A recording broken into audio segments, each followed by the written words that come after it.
I was driving my car last night in work and not thinking about anything in particular, just driving. And a thought popped into my head. And it's funny how sometimes the most perceptive thoughts or most profound thoughts strike when you're not thinking about anything in particular. And here's what it was that popped into my head, and it encapsulates my whole perception of everything that's happened in the last 12 to 14 months now. And it was that this is a society that is just waiting to be put out of its miserable existence. That thought just came to me. And I considered it. And I wondered, where did that come from? Why did that just strike? Because it does really sum up how I feel about what I see. To use an analogy, I tried to explain it to myself a little bit more, and I came up with this analogy.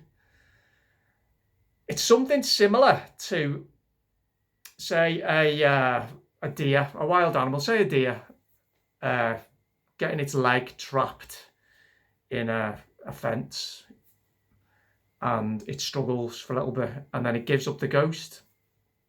It just gives up. It's got no fight left in it. And I feel that we're like the deer as a society, and the little bit of fight, and the little bit of fight is a hell of a fight, being put up by a few, whereas everybody else, there is no fight. But overall, there's no spirit, there's no determination, there's no pushback. And it is like we're just waiting to be put out of our miserable existence. We've become so consumed by meaninglessness, so cosseted in our comfortable lifestyles,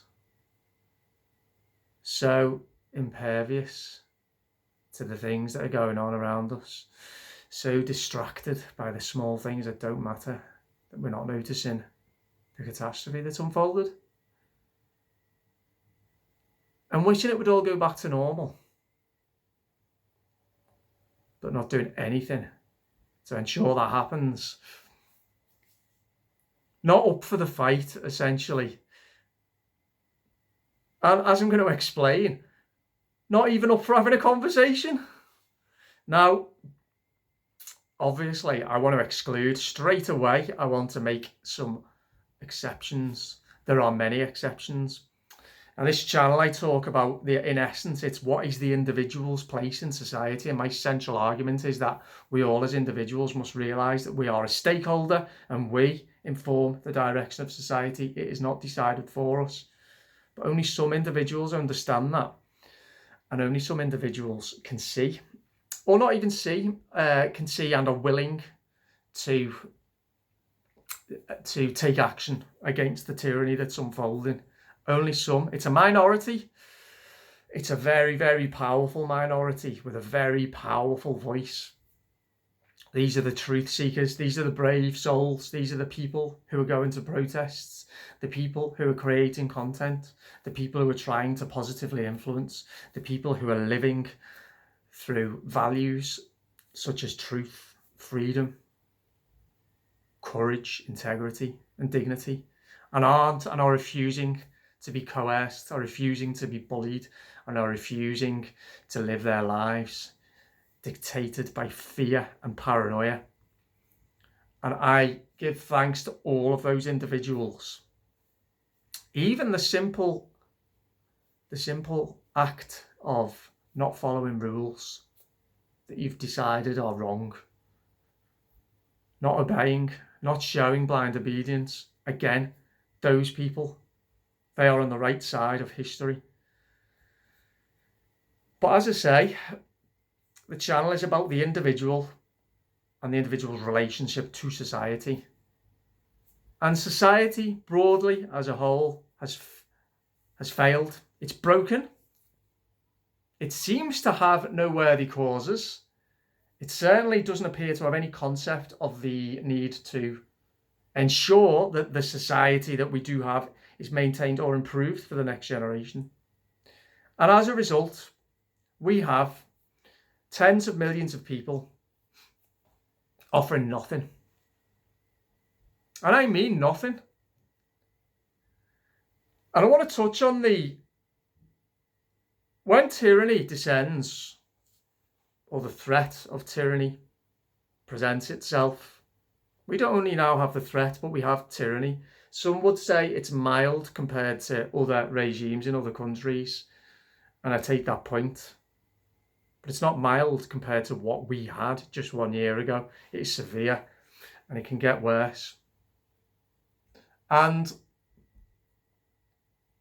what needs to happen when there's tyranny, the early days of a totalitarian regime like now, or even the threat or the mere whiff of freedoms being taken away, there needs to be a conversation. There needs to be the emotional maturity in society to talk about the problems, to discuss ideas, to be honest in how they feel, to respect other points of view, to challenge narratives, and crucially, to challenge their own beliefs and belief structures. That is not happening, broadly speaking. At what point do those of us who've spent the last year trying to coax people into a conversation, for God's sake, into a conversation, say, enough's enough. We've had enough of you people now. We can no longer make any excuses for you. What are you going to do?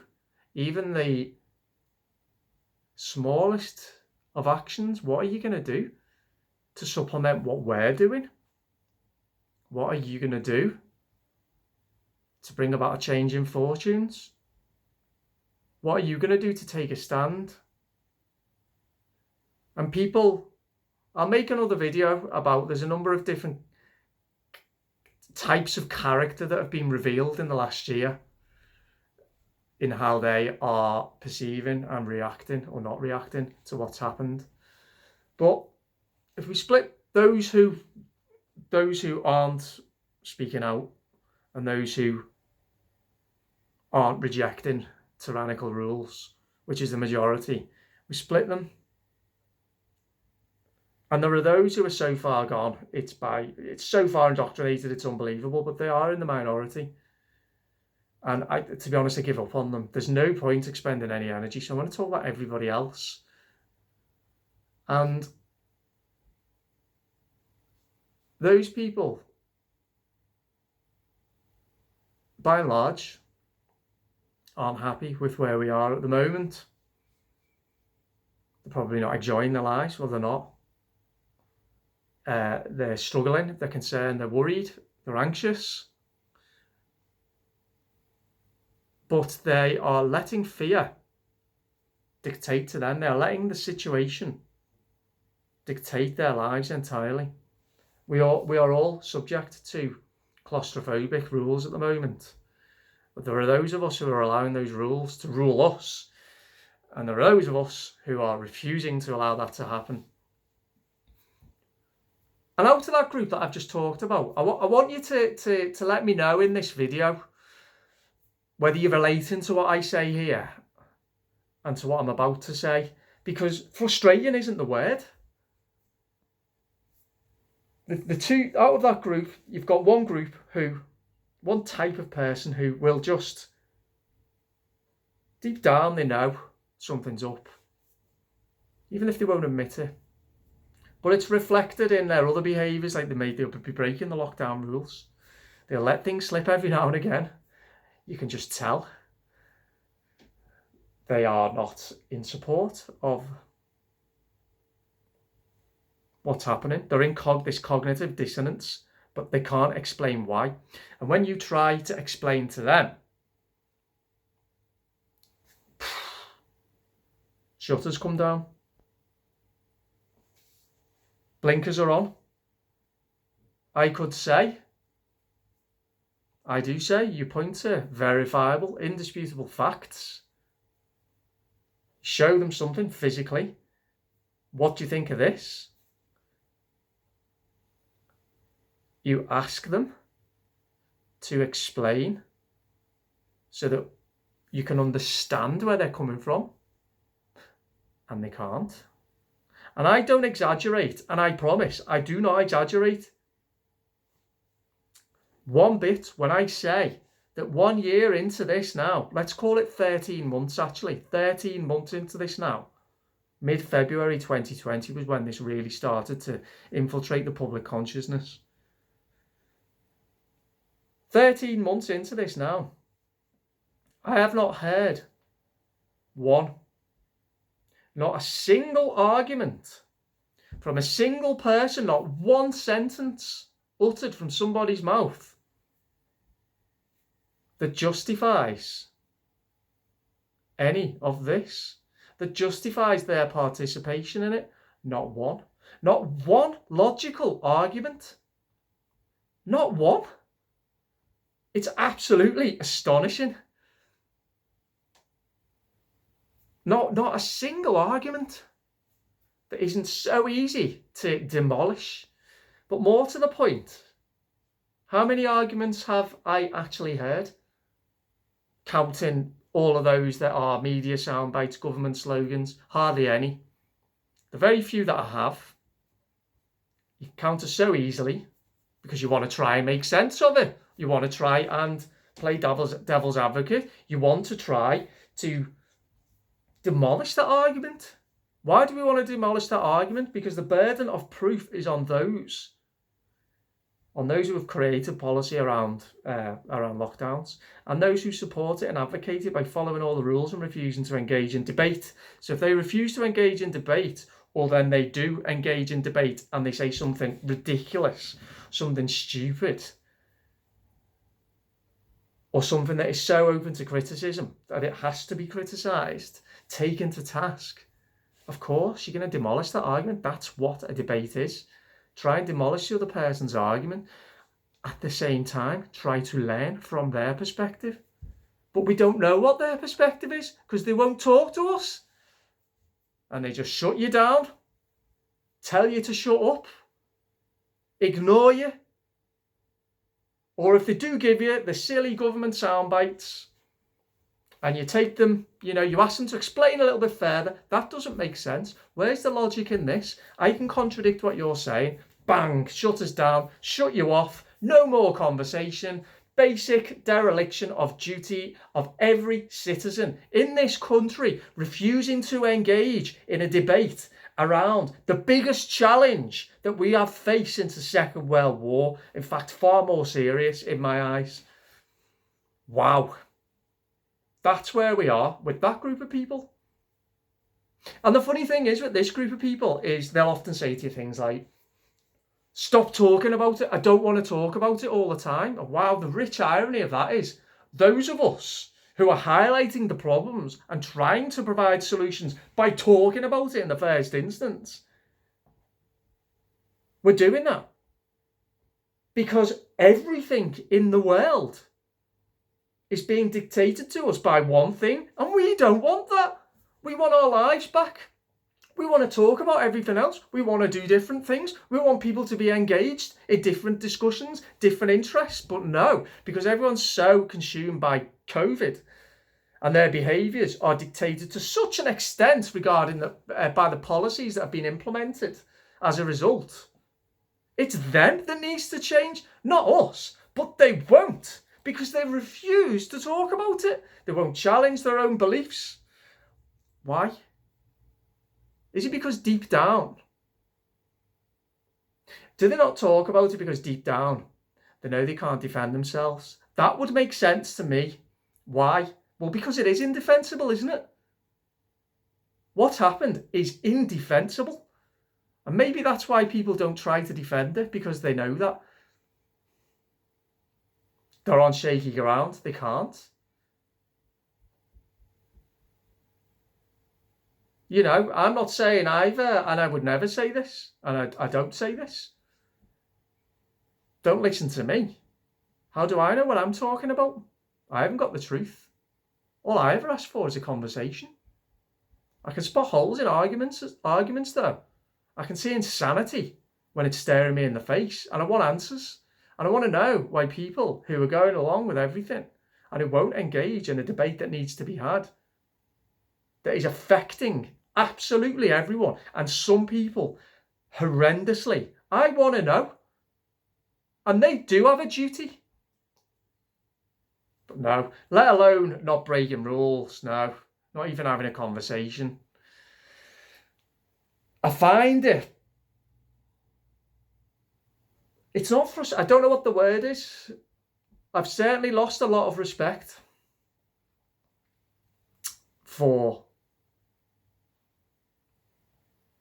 lost my faith in human nature to a large degree, yeah, absolutely. That's the first group of people. The second group of people, they're the ones who agree. The likes of me. Figured it all out. It's not hard to figure it all out if you just allow yourself to change your mind. Allow yourself the permission to change your mind. You might want to check out a video I did called allowing yourself to change your mind is crucial. Something like that. And in that video, I did it about last September. I documented the journey I took from avid follower of rules and believer in what's going on to what I am now. It's because I gave myself permission to change my mind. And the most interesting people at the moment are the ones who've done that, I feel. But I do feel one of the greatest signs of intelligence actually is the ability to change your mind radically as well. I'm not saying I'm really intelligent, by the way. I'm saying that's one of the traits I admire in people, is that ability to be able to change their mind. Not only does it mean that they're allowing themselves to be subjected to different information, but also kind of like the emotional maturity that's required in order to say, okay, I've got this one wrong, and that's fine, and that is fine. So the people who agree with us, many of whom have changed their minds, but it is cowardice, just going along with things. I mean, they're as much of a drain. They're as much of a drain. I mean, on energy levels, this is the thing at the moment. Will this go down in history as World War III? I suspect, yes, it will. An information war waged by dark forces on their citizens. I do think it will. Whereas a traditional war, and I'm not saying I would swap places, I'm not saying that, but what I am saying is that this has a very psychological edge to it, a very psychological element to this. It's so difficult because A, we don't know who the enemy is. I know there's different theories, but how do you get at them? B, there's no unity at all, and there's so much division. You know, and C, you've got your energy levels are depleted constantly because so many people around you, near and far, are living these lives completely consumed by fear, and it just spreads. I get sick to death of it. Honestly, it's just fear all the time. Now, the thing is, with fear, it's not necessarily a bad thing.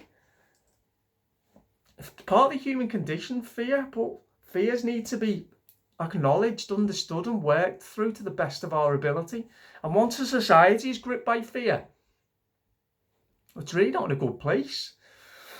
So for the ones who like me, come to the conclusion that I know a lot of my viewers have, yeah, still doing things that are unconscionable to them. Oh, I don't want to be shouted at. Oh, it's just easier. Well, I'm sorry. Why do you think you don't have to do anything? Why do you think you can just go like that, look around, and look to the likes of me? How's that fair? So, yeah. Life is unfair. I get that. And I'm certainly not saying I'm a victim, because I'm not at all. But you do get to the point where you look around and you think, what have I got in common with these people? Now that I really know what they stand for, what have I got in common with them? The excuses are running out. I think I did a video last summer where I apologised. I kind of wish I wouldn't have done it anymore, because I was right. Maybe I was overly assertive at times. What did I apologise for, though? Speaking the truth. I remember someone wrote a comment on one of my videos saying never apologise for speaking your mind. I don't know why I did. I mean, I was consumed by despair and depression terribly. I was in psychological shock. I was drinking a hell of a lot. I don't have the clearest memory of it. I was in such a traumatic state, but I was speaking truth. So what if I offended people's sensibilities? I don't care if I offend people's sensibilities now, because too many people won't give you the basic respect to debate your point, to explain why they're supporting these measures, or why they're carrying on and acquiescing when they know they're wrong. So the challenge that I'll have, and I know that probably a lot of you who are watching this, and please do share this video with anyone who you think it might press some buttons with. The challenge that I'm going to face, and that many of you may, is how to rebuild faith in human nature. That's a tough one. That's a really tough one. But it's going to be nothing compared to the challenges that other people face. And that's going to be dealing with their own shame when they realise, when they look back, and they won't be able to believe it. When they look back and they're able to see it through a different lens, they won't believe what they stood for. They won't believe that they didn't speak up, that they wouldn't even have a conversation. And I think overall, just to sum up, I think it does sum up that we live in a very, very emotionally immature age, highly emotionally immature, and that's the price you pay. You end up with very, very emotionally immature people, and people with very little resilience in high quantities, when you have a society that doesn't cherish free speech and debate. And ours doesn't, and it hasn't for quite a long time now. And this is what you end up with. So it becomes easier for people to just embrace an ideology, because then they're told what to say and they can just stick to that doctrine, can't they? They don't need to engage in debate.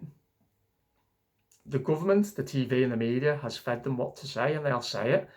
And they don't need to challenge that.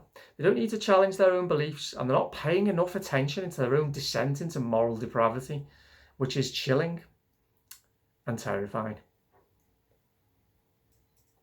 So there we go. That's my video for today.